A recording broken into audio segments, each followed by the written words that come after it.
గౌరవనీయులైన ప్రధాన ఉపాధ్యాయులకి, తల్లిదండ్రులకి మరియు నా ప్రియమైన విద్యార్థి మిత్రులకి నా హృదయపూర్వక నమస్కారాలు.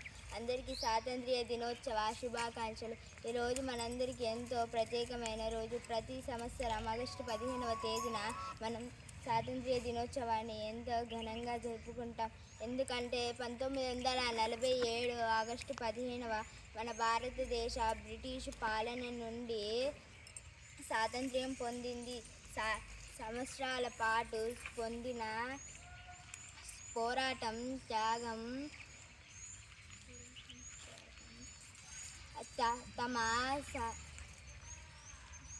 తమ వాక్య జీవితాల